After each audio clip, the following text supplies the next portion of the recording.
स्वागत है हमारे लखनऊ मंच न्यूज 24/7 हिंदी समाचार पत्र एवं न्यूज चैनल में। सही खबर, सच्ची खबर। कृपया सब्सक्राइब, लाइक, शेयर, कमेंट जरूर करें। वो गरीब है, वंचित है, किसी भी कारण से उसकी सुनवाई नहीं हो पाई, समस्या है। दूसरे हैं एक्टिविस्ट, वो तो सूचना मांगते रहेंगे। तो इन दोनों के स्तर पे हम लोगों को बड़ी समझदारी से काम करना है। जो वंचित वर्ग है, गरीब वर्ग है, उसको समय से 30 दिन का इंतजार नहीं करना, उसको समय से सूचना मिले, ये काम हम लोगों को करना है। और जो एक्टिविस्ट हैं उनको हम रोक नहीं सकते, क्योंकि भारत के नागरिक है, सूचना उनका मांगना है। उनके लिए मेरा ये कहना है, जो आप लोग जन सूचना से जुड़े हुए लोग हैं, कि इस तरह के जो लोग आदतन सूचना मांगते ही रहते हैं और कई बार लगता है कि वो कोई समस्या का से पीड़ित भी नहीं है, एक तरह के दबाव का भी कार्य करते हैं, ऐसे लोग मेरे सबके ध्यान में आ गए। हर जनपद में ऐसे लोग हैं, तो इनके लिए आप लोग एक अलग से प्रारूप 3 है एक्ट में, उसको ध्यान में रखिए। ये कब क्या मांगते हैं, इनकी सूचना का एक संकलन आपके पास हो, तो बार बार अगर कोई रिपीट कर रहे हैं तो आप उसको पुरानी सूचना दें। लेकिन एक बात का ध्यान रखना है कि सूचनाएं 30 दिन के भीतर आप दे दें। 30 दिन के भीतर अगर आप सूचना देते हैं, फिर वो आयोग में आता है, तो हम आप लोगों के एक बचाव में भी आ जाते हैं। लेकिन विकास क्या होता है? विकास है समग्र विकास। अगर समग्र विकास की बात करेंगे तो गांव से लेकर और महानगर तक पूरे सब संसाधनों का विकास हो, यही समग्र विकास है। समग्र, मैं अपनी बात करूं तो आरटीआई की दृष्टि से ग्रामीण विकास और निजी पूंजी निवेश, ये 2 विभाग भी मेरे पास है प्रदेश में।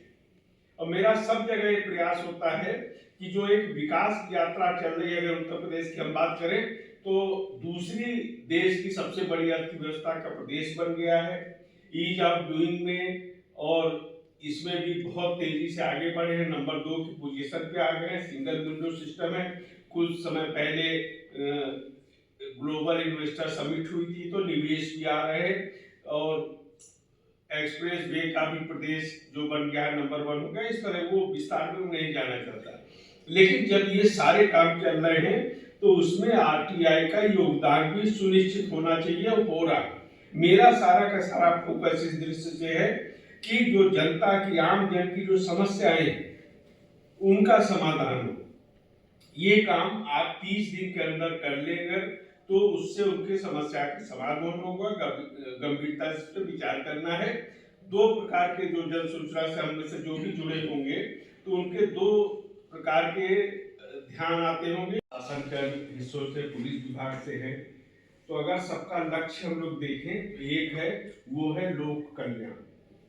रास्ते अलग हो सकते हैं, पुलिस अपने ढंग से काम करेगी, प्रशासन के लोग अपने ढंग से काम करेंगे, और ग्राम विकास के लोग अपने ढंग से काम करेंगे। अब ये विषय आता है, जब लक्ष्य हमारा एक है तो उसी दिशा में हम लोगों को प्रभावशाली ढंग से काम करना चाहिए।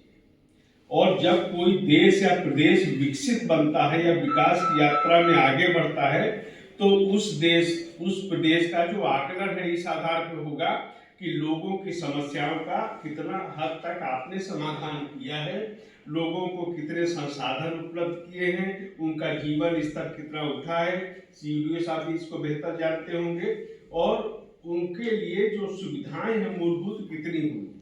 अब आरटीआई की दृष्टि से हम देखें तो हमारा भी यही काम है कि लोगों को सूचना देना। सूचना क्या?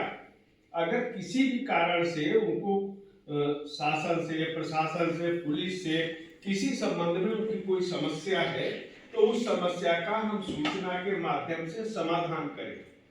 और जब उनको सूचना सही मिल जाती है, समय से मिल जाती है, तो उससे उनका समाधान हो जाता है।